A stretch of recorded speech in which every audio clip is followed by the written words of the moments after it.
Bom, boa noite, pessoal.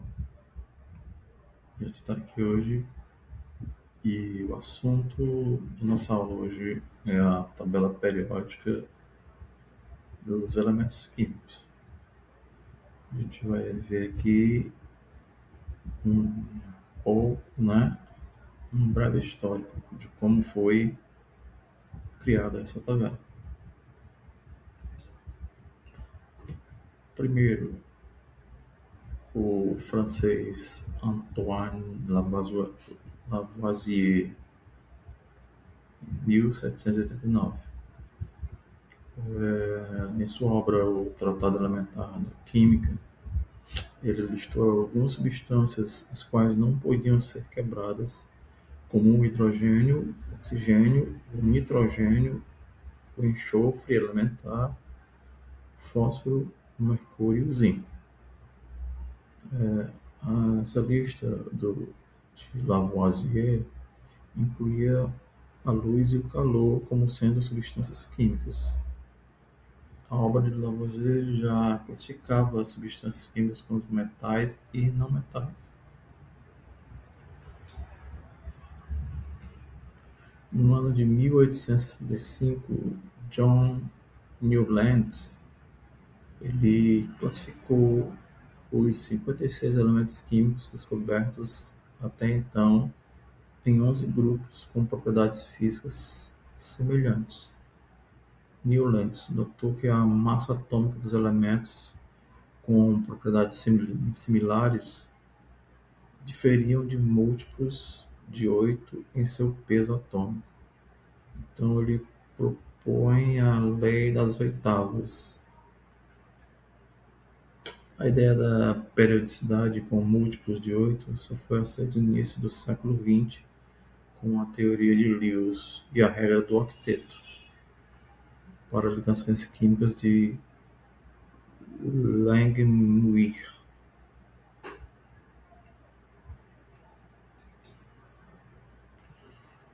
Em 1869, o cientista russo Dmitry Mendeleev, que é considerado o primeiro a organizar uma tabela periódica, ele criou uma carta para cada um dos 63 elementos conhecidos. Cada carta continha o símbolo do elemento, a sua massa atômica e suas propriedades químicas e físicas. Colocando as cartas em uma mesa, ele organizou-as em ordem crescente de suas massas atômicas, agrupando-as em elementos de propriedades semelhantes. E dessa forma, assim, nascia a tabela periódica. Aqui a gente tem tabela de Mendeleev, tabela antiga, da maneira como ele organizou.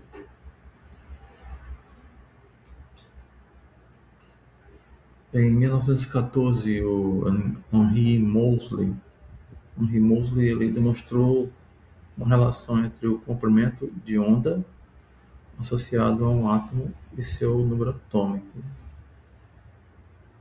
Com isso, ele propôs que os elementos fossem sequenciados em ordem crescente de número atômico e não de massa atômica. Então, Mendeleev ele sequenciou os elementos em ordem de massa atômica, mas aí o Moseley, em 1914, ele propôs sequenciamento em ordem crescente de número atômico. Então, a ordem proposta por Moseley ela fazia mais sentido, pois o argônio, que tem o número atômico igual a 18, vinha antes do potássio, que tinha número atômico 19, embora a massa atômica do argônio seja maior que a do potássio. Então, a ordenação por número atômico concordava mais com as semelhanças entre os elementos químicos. Aí, em 1943, Glenn T. C. Bohr ele promoveu a alteração mais recente na tabela periódica. Ah, essa a tabela ela experimentava dificuldades em separar os elementos americium de número atômico 95 e cúrio de número atômico 96. Então, o Glenn T. Seaborg ele notou que os elementos mais pesados apresentavam propriedades químicas semelhantes entre si, mas diferentes dos elementos mais leves da tabela. Então, ele propôs a série dos actinídeos, hoje conhecido como o segundo período do bloco F da série 5F. A série dos actinídeos está localizada abaixo das terras raras, os lantanídeos, e começa do elemento actínio de número atômico 89 até o elemento laurêncio de número atômico 103.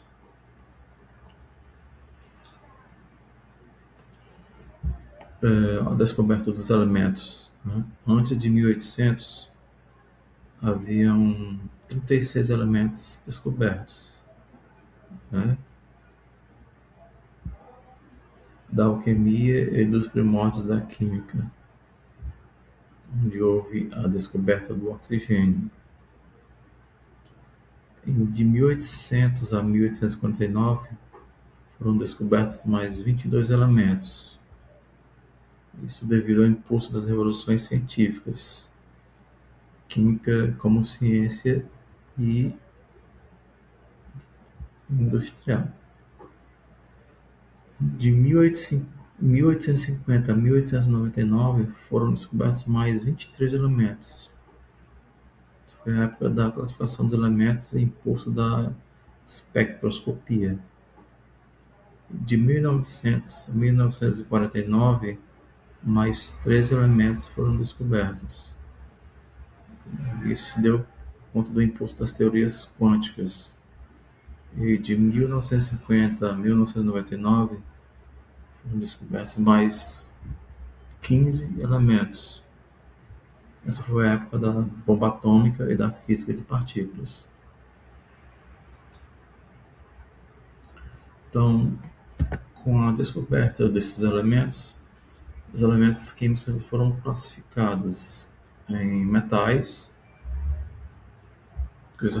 As características são substâncias que possuem brilho acentuado, conduzem calor e eletricidade, são maleáveis, ou seja, a capacidade de serem transformadas em folhas finas, e dúcteis, podem ser transformados em fios.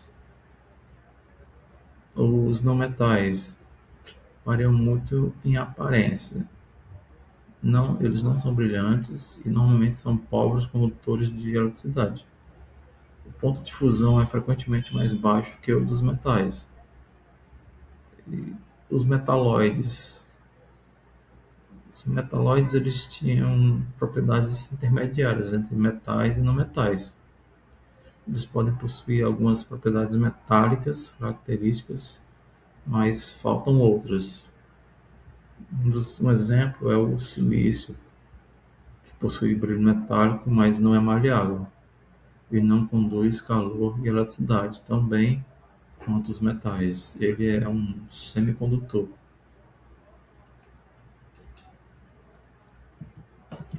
Aí nós temos a tabela periódica ainda incompleta. Hoje sabemos que existem 118 elementos químicos na tabela, dos quais 92 são naturais e o restante são artificiais. Lei periódica. As propriedades físicas e químicas dos elementos são funções periódicas de seus números atômicos. Então, na tabela, os elementos estão arranjados horizontalmente, em sequência numérica. Né? Então, na tabela periódica, os elementos químicos são arranjados de forma horizontal em sequência numérica de acordo com seus números atômicos. E isso resulta no aparecimento de 7 linhas horizontais, que são chamados de períodos, que na verdade são as camadas eletrônicas. Cada período corresponde a uma camada.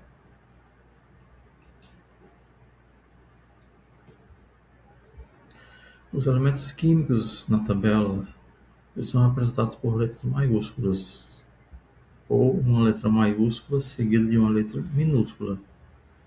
Alguns deles têm os símbolos que são de origem latina, como, por exemplo, o sódio, do latim natrium, símbolo Na. O potássio, do latim kalium, símbolo K. O enxofre, sulfur, o símbolo S. O fósforo, fósforos, o símbolo P. O ouro, aurum, o símbolo AU. Existem outros elementos, né, cujos símbolos são de origem latina, como, por exemplo, o hidrogênio, que vem do latim hydrāgero, e também a prata, que vem do latim argentum, e o símbolo é Ag. Períodos ou séries. Então, os períodos, como eu falei, correspondem às camadas eletrônicas, né, da eletrosfera de um átomo, né? Então, são as 7 linhas horizontais, né, indicam o número de níveis ou camadas preenchidas com elétrons. A primeira camada K, né, a segunda L, a terceira M, a quarta N, quinta O, sexta P e sétima Q. Aqui a gente tem os lantanídeos e os actinídeos, né? Eles se encaixam aqui.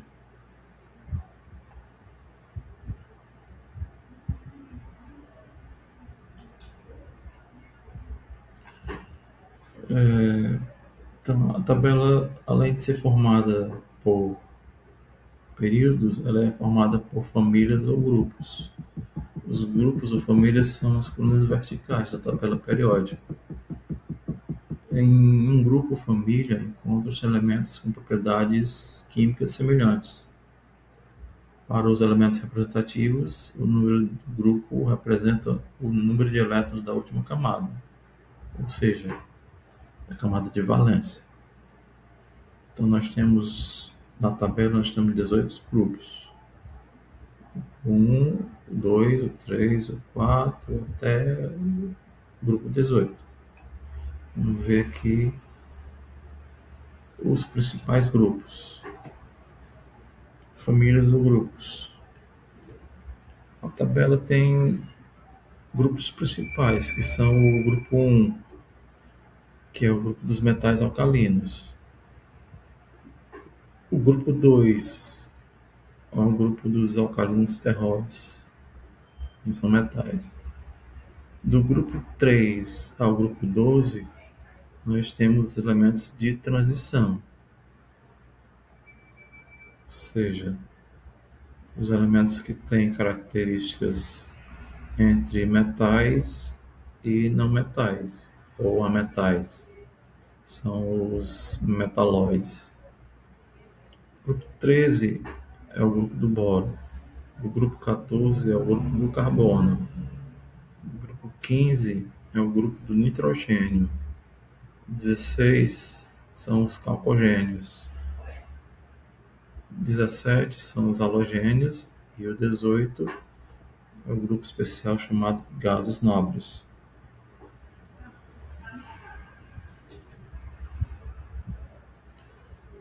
Então, Os metais, suas características, né, são eletropositivos, são sólidos, com exceção do mercúrio, né, com Hg.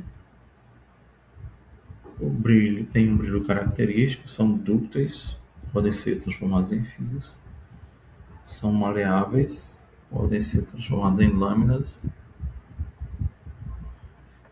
e são bons condutores de calor e eletricidade. Os ametais, aqui os ametais estão localizados aqui nessa tabela.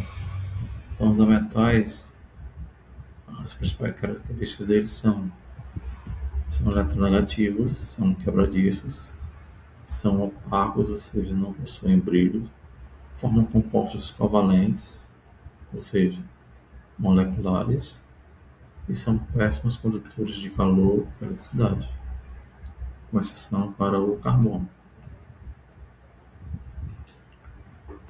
O grupo especial, que é o grupo dos gases nobres, eles foram moléculas monoatômicas. Eles são inertes, mas podem fazer ligações apesar da estabilidade, em condições especiais. Então, se eles são inertes, dificilmente eles se ligam. Somente em condições muito especiais é que pode haver ligação com esses gases. Eles são 6: o hélio, o neônio, o argônio, o xenônio, o criptônio e o radônio.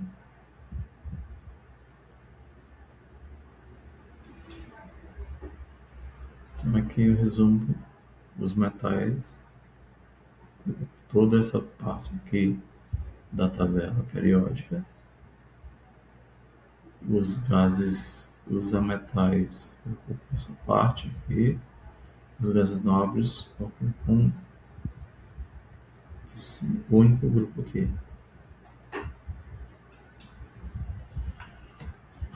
Algumas notas sobre a tabela periódica. São elementos líquidos, como a gente falou, o mercúrio, Hg, e o bromo. São gases, o hélio, neônio, argônio, criptônio, xenônio, radônio, cloro, nitrogênio, oxigênio, flúor e hidrogênio. Todos os demais elementos são sólidos. Os elementos artificiais que têm número atômico menor que 92, que é o número atômico do urânio, são chamados de cisurânicos. Por exemplo, o astato, e o tecnécio e o promécio. Aqueles que têm o número atômico maior do que 92, ou seja, maior que o número atômico do urânio, são chamados de transurânicos, e são todos artificiais. 6. Os elementos radioativos do bismuto em diante, né? Todos os elementos conhecidos são naturalmente radioativos, né? Então, a partir do bismuto, todos os elementos conhecidos são naturalmente radioativos. Propriedades periódicas. Aqui nós temos algumas propriedades periódicas da tabela. A eletronegatividade, a eletropositividade, o potencial de ionização, o raio atômico, a eletroafinidade e a densidade. Configurações eletrônicas da tabela periódica. Aqui a gente mostra como é que são configurados os elementos, né, a tabela de acordo com, né, cada seção da tabela. Os elementos representados do bloco S, parte azul, os metais de transição, os elementos representativos do bloco P, na parte rosa, e os metais do bloco F. E essa foi a nossa aula de hoje.